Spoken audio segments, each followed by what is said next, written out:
السلام عليكم البنات، كنتمنى تكونوا على خير، اموركم طيبه ان شاء الله. جيت نشارك معكم هاد الرشيمه هذه كتجي زوينه.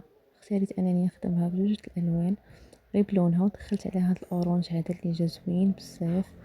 كنتمنى تعجبكم وما تنسونيش من التعاليق ديالكم، والا بغيتوني نبارطاجيها معكم الطريقه ديال الخدمه ديالها خلوها لي في الكومنتيرات ان شاء الله، ونبارطاجي معكم هكا فيديوهات ان شاء الله.